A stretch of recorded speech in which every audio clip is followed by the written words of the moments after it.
Break के बाद eternal health में मैं शिल्पा आप सबका तहे दिल से स्वागत करती हूँ। अगर आप भी वार्तालाप करना चाहते हैं डॉक्टर प्रताप चौहान के साथ, हमें कॉल कीजिए ऑन 012940885152। डॉक्टर साहब, welcome back after the break. Thank you. और आज हम चर्चा कर रहे हैं एनवायरमेंटल फैक्टर्स के विषय पर जी। तो आपसे पूछना चाहूँगी कि ये जो प्राण वायु दूषित हो जाती है और जल जो दूषित हो जाता है, इसके अलावा और कौन से फैक्टर्स है जो हमारी लॉन्जेविटी पर असर डालते हैं? शरीर को दूषित करने में सबसे बड़ा जो रोल है वो आम का है। आम जो है हमारे शरीर के किसी भी हिस्से में जाएगा, वहीं जाके वो जो है उसको दूषित करेगा, रोग पैदा करेगा। इसके अलावा अगर मन के लेवल पर जाते हैं तो मन भी हमारा दूषित है, उसमें बहुत प्रदूषण है। रजस और तमस से भरा पड़ा है, सत्व गुण तो बहुत थोड़ा सा है उसमें। तो रजस और तमस वो मन को जो है वो दूषित करते हैं, उससे बहुत सारी बीमारियां आती हैं। अब आप परिवार में आ जाइए। परिवार में 4 लोग हैं, चारों में आपस में जो है कलह चल रहा है, एक दूसरे को देख के खुश नहीं है, प्यार नहीं है, ये भी प्रदूषण है एक तरह का जी। और इस प्रदूषण से भी जो है हमारे शरीर में बहुत सारी जो बीमारियां आती हैं। और हमारा मन जब प्रसन्न नहीं होता है तो उसके कारण भी हमारी आयु जो है वो कम हो जाती है। फिर आप अपने काम के जगह पर आ जाइए, जहाँ आप जॉब करते हैं जी। वहाँ पर बहुत प्रदूषण है। एक दूसरे से जो है होड़ लगी हुई है, कंपटीशन जो है कि इससे मैं आगे निकल जाऊं, इसको किसी तरह से नीचे करके मैं आगे निकल जाऊं। ईर्ष्या जो होती है, दूसरे के जो प्रोग्रेस को देख के जलन होना कि भी ये मेरे से आगे कैसे निकल रहा है, ये सब तमाम चीज़ें जो हैं कहीं ना कहीं सूक्ष्म लेवल पर हमारे सब शरीर को और मन को दूषित करके उससे अनेकों प्रकार के रोग पैदा करती हैं। तो जॉब का आपका प्रदूषण हो गया। आयुर्वेद में इसका एक बड़ा अच्छा शब्द है, उसको बोलते हैं अहित आयु। आयुर्वेद की जब परिभाषा आती है तो उसमें जो है आता है कि 4 प्रकार की आयु होती हैं, सुख आयु, दुख आयु, हित आयु और अहित आयु। तो जो हित आयु होती है, जो बेनिफिशियल लाइफ है, जहां आपका शरीर शुद्ध है, मन शुद्ध है, फैमिली में प्यार है, जॉब के पर भी आपके बड़ा जो एक तरह से कॉर्डियल रिलेशंस हैं, उसको हित आयु कहते हैं। और ऑपोजिट जो है इसका वो अहित आयु है। और अहित आयु मतलब बीमारियों का कारण और आपकी जो आयु उससे क्षीण हो जाएगी। जी, इसी के साथ हमारे अगले कॉलर लाइन पर हैं, तो देखते हैं उनकी क्या समस्या है। जी।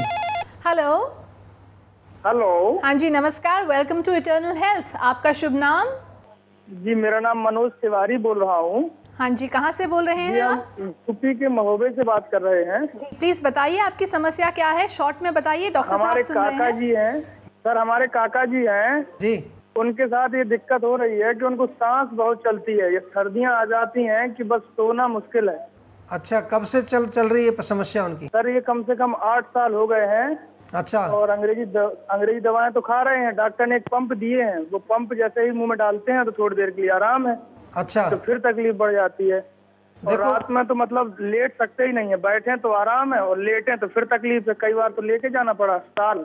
देखिए, एलर्जी जो है या दमा या श्वास रोग जो भी है, आप समझ लीजिए कि फेफड़े उनके कमज़ोर हो चुके हैं बिल्कुल।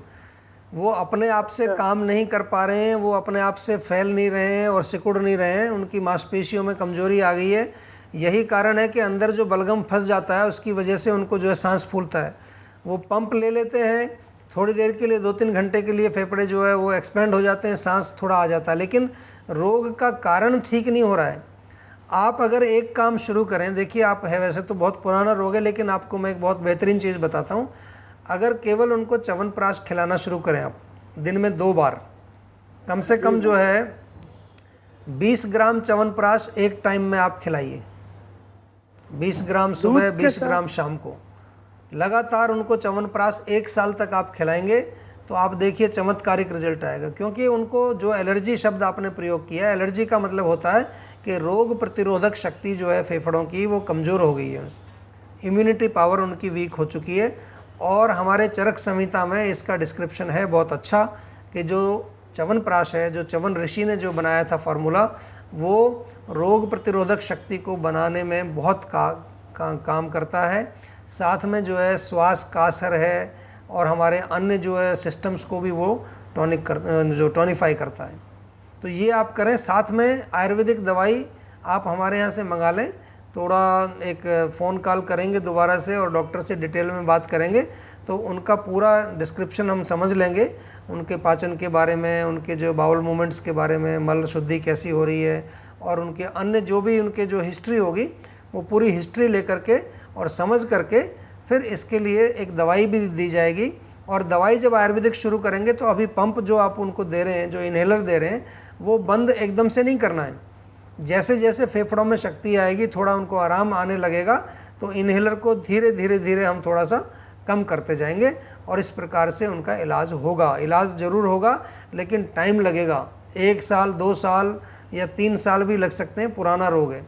लेकिन ऐसा नहीं कि हाँ जी, उनसे जरा टीवी पर ये बोल दीजिए कि बीड़ी ना पिए, बीड़ी बहुत पीते हैं। राधे श्याम जी नाम है उनका। अच्छा जी, राधे श्याम जी, देखिए आप अगर सुन रहे हैं हमारी बात, तो बीड़ी तो आपके लिए जहर है। फेफड़े आपके पहले से ही जो काम नहीं कर रहे हैं, तो और बीड़ी पिएंगे, तंबाकू तो अब आजकल ये सब डिक्लेयर्ड है, सबको मालूम है कि कैंसर कर देता है, और कैंसर अगर हो गया एक बार तो फिर कोई भी आपकी सहायता नहीं कर पाएगा। तो बीड़ी तो आज से त्याग दीजिए, बीड़ी, तंबाकू या इस प्रकार की कोई चीज़। और साथ में जो है बलगम बनाने वाली चीज़ें भी आपको ज़्यादा नहीं खानी है, मिठाई नहीं खानी है, दूध से बनी चीज़ें, तली चीज़ें, बहुत ज़्यादा जो गरिष्ठ भोजन जिसको हम बोलते हैं आयुर्वेद में, उसका सेवन बिल्कुल नहीं करना है। तो इस चीज़ का बहुत विशेष ध्यान रखिए। राधे श्याम जी, आप चिंता नहीं करिए, आपके जो घर वाले हैं आपकी इतनी चिंता करते हैं, हम भी आपकी बहुत चिंता करते हैं, और हम आपको जो है स्वस्थ देखना चाहते हैं जल्दी से जल्दी। लेकिन कृपा करके जैसा हम बता रहे हैं उस तरीके से आप जो है निर्देश का पालन करें और जल्दी से जल्दी स्वस्थ हो जाएं, यही हमारी कामना है आपके लिए। ठीक है जी, उम्मीद है आप अभी खुश हो गए होंगे। एनीवे, हमारे प्रोग्राम में फ़ोन करने के लिए आपका बहुत बहुत धन्यवाद। Good bye. डॉक्टर साहब, हम अपने टॉपिक पर लौट कर आते हैं। और प्रदूषण, ऐसा लगता है कि हम सब जो है प्रदूषण के कूड़े में दबे हुए हैं। बिल्कुल जी, बिल्कुल दबे हुए हैं ढेर के नीचे, क्योंकि देखो चारों तरफ से आप देखो, दूषित वायु है, दूषित जल है, दूषित जो है वेव्स घूम रही हैं, इलेक्ट्रोमैग्नेटिक वेव्स, फिर लोगों की जो वेव्स हैं, अभी कहीं प्रीति तो है नहीं जी, एक दूसरे से सब जेलसी रखते हैं, और जो है दूसरा मतलब प्यार का भाव नहीं है जी। मतलब यही देख रहे हैं कि ये इसको मैं कहाँ इसकी टांग पकड़ के खींचूं। जी जी, बिल्कुल, बहुत अच्छा ज्ञान आज आपने बांटा है हमारे साथ। Thank you very much doctor साहब, thanks a lot. Thank you.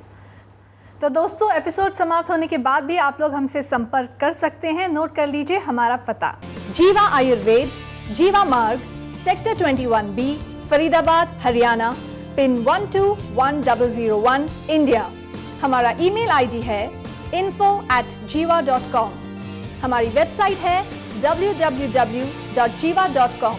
हमारा फ़ोन नंबर है 01294088 समझ समझ के समझ को समझो। समझ समझना भी एक समझ है। समझ समझ के भी जो ना समझे, मेरी समझ में वो ना समझ है। लेकिन आप समझदार बनिए।